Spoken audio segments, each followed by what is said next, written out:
YCP మీడియాలో వచ్చిన ప్రధానమైన వార్తలు ఏంటంటే పెన్షన్లు తగ్గించే ప్రయత్నం చేస్తున్నారు, చాలా మంది పెన్షన్దారులకు ప్రభుత్వం అధికారులు నోటీసులు ఇస్తున్నారు అని. ఎంతవరకు వాస్తవం ఉంది? నిజంగానే పెన్షన్ తగ్గించే ప్రయత్నం జరుగుతోందా ప్రభుత్వం? అట్లీస్ట్ నోటీసులు ఇస్తున్నారనే సమాచారం నిజమేనా? అంటే నోటీసులు ఇస్తున్నారనేది ఎక్కడ ఇస్తాను, నేను విలేజ్ లో ఉంటాను కాబట్టి మా ఏరియాలో నోటీస్ ఇచ్చే వరుస లేదు. నోటీసులు ఎందుకు ఇవ్వాలి అసలు?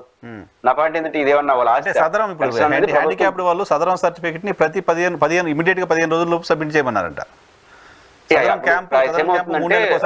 రెండు సమస్య అయితే ఉన్నాయి. ఒక సమస్య ఏంటంటే సదరన్ సర్టిఫికేట్ల పైన ఆరోపణలు ఉన్నాయి. ఇది ప్రభుత్వం పైన కాదు. సదరన్ సర్టిఫికేట్లు ఉంటే అవి వినికిడి కదా, వినికిడికి సంబంధించిన విషయంలో ఎంత పర్సంటేజ్ అనేది ఇక్కడ ఇన్నికడి కావచ్చు, కాళ్ళకు సంబంధించినటువంటి వీటన్ని సాధారణ సర్టిఫికేట్స్ పెన్షన్ ఉంది. ఇది కొంత డాక్టర్లను మేనేజ్ అయ్యి దుర్వినియోగం అనేది విమర్శలు ఉన్నాయి. ఇది ప్రభుత్వం మీద విమర్శ కాదు. ఎక్కడికక్కడికి అధికారులు పెన్షన్ పెరిగింది కదా బాగా, ఎవరికి వారు తెచ్చుకొని చేస్తున్నారు. దీనిపైన విచారణ జరగాలని ఉంది, అది జరగనివ్వండి. అదే పాయింట్ ఏంటంటే ఇక్కడ నాకు అనిపిస్తుంది రెండు కారణాలు. ఒకటి, తగ్గించే అవకాశం ఉందని నేను నమ్ముతున్నా, ఏది పెన్షన్స్.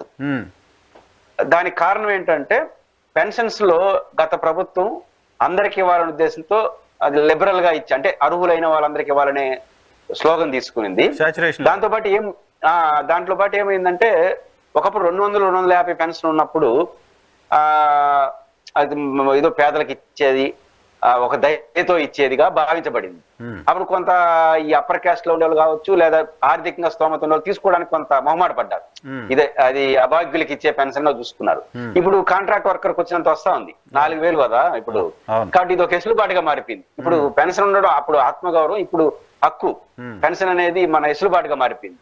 కాబట్టి కొంతమంది ఏం చేస్తారు, మాల్ ప్రాక్టీస్ తో ఎక్కువ కూడా తీసుకోండి. అంటే వైట్ కార్డు అందరికీ ఉంది. ఇప్పుడు ఒక ఇన్కమ్ ట్యాక్స్ రికార్డు హోల్డర్ తప్ప టాటా బిర్లాతో సహా అందరికీ ఉంటుంది ఆంధ్రప్రదేశ్ లో వైట్ కార్డు. రికార్డెడ్ గా ఐటీ చేసే వాళ్ళకి తప్ప అందరికీ ఉంటుంది.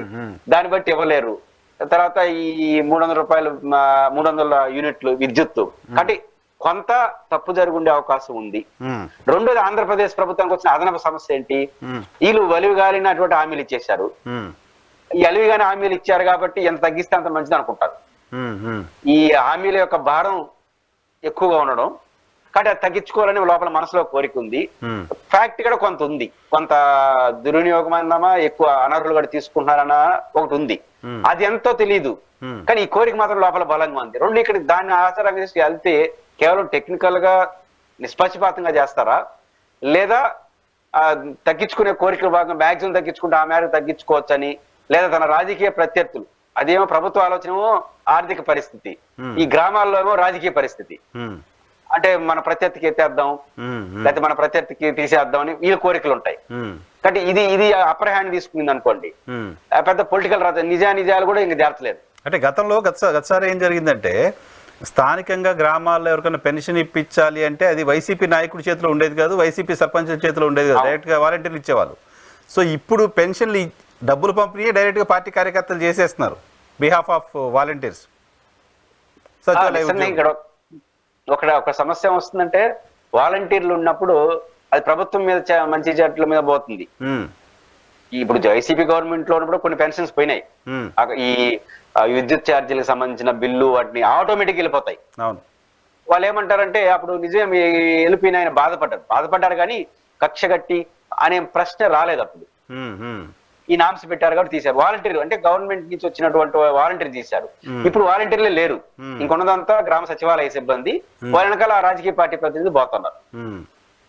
రెండోది, మన టెక్నికల్ ఎవిడెన్స్ కూడా ఒక సమస్య ఉంది. మనం ఎలక్షన్ లో ఇప్పుడు చంద్రబాబు గారు నిన్న మొన్న ఇక్కడ మాట్లాడారు, వాలంటీర్లు లేకపోయినా సచివాలయ సిబ్బందిని ఒక రోజులో ఇచ్చిన ఘనత తెలుగుదేశం పార్టీది. ఆ రోజు అడిగాం ఎలక్షన్ కమిషన్ లో, ఇలా దుర్మార్గం మాట్లాడినాడు.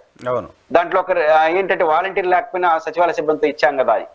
కానీ దీంట్లో ఒక మతలబ్ ఏముందంటే, ఆ రోజు ఇవ్వకపోవడం కరెక్టే, ఈ రోజు వీళ్ళు ఇవ్వడం కరెక్టే. ఎందుకంటున్నాను, ఆ రోజు ఇవ్వకపోవడానికి 3 రోజుల క్రితం వాలంటీర్ల ప్లేస్ లో మీరు ఏరియా ఆల్టర్నేట్ చేసుకుని అన్నారు. వీళ్ళకి వచ్చేసరికి 4వ తేదీ రిజల్ట్స్ వచ్చింది, 5వ తేదీ నుంచి పని ప్రారంభమైంది. వాలంటీర్ల పనిలో సర్వే లాగా చేసుకుని 1వ తేదీ ఇవ్వాల్సిన పెన్షన్ కావాల్సిన ఏర్పాట్లు చేస్తున్నారు. రెండోది, ఈ రోజు కూడా వైఎన్ఆర్ గారు తంబు లేదు. అంటే గతంలో వాలంటీర్లు తంబేసేవాళ్ళు, తంబ్ సిస్టమ్ లేదు, ఈ రోజు ఇచ్చేస్తున్నారు. ఈలేరు కూడా తమ, ఎందుకంటే ట్రైనింగ్ అవ్వాలి కదా. వాలంటీర్లు చేసే పనే ప్రైవేట్ వాళ్ళతో చేయించాలంటే ఒక వారంలో సాధ్యం కాదు. అది పర్ఫెక్ట్లీ కరెక్ట్. మీరు ఇప్పుడు ఒక ప్రధాన పని ఎగ్గొట్టారు కదా, తంబే లేకుండా ఇచ్చేస్తున్నారు కదా. వాలంటీర్లు కూడా వాలంటీర్ లేకుండా గ్రామ సచివాలయం తంబుగా నేర్పించి 2 నెలలు పట్టు ఉంటుంది. కాబట్టి ఒక రోజులు ఇవ్వడం గొప్ప విషయం ఏం కాదు. కాబట్టి ఇప్పుడు తంబు కూడా లేదు కాబట్టి 1-2 నెలలు బాగానే జరిగినాయి. మళ్ళీ 3-4 నెలల తర్వాత మాల్ ప్రాక్టీస్ మొదలెడితే ఘోరాలు జరిగిపోతాయి. మిస్యూజ్ అవ్వడానికి ఛాన్స్ ఉంటుంది. నా ఇష్టం కదా. కాబట్టి ఖచ్చితంగా రాజకీయ రచ్చగా అయితే మారుతుంది.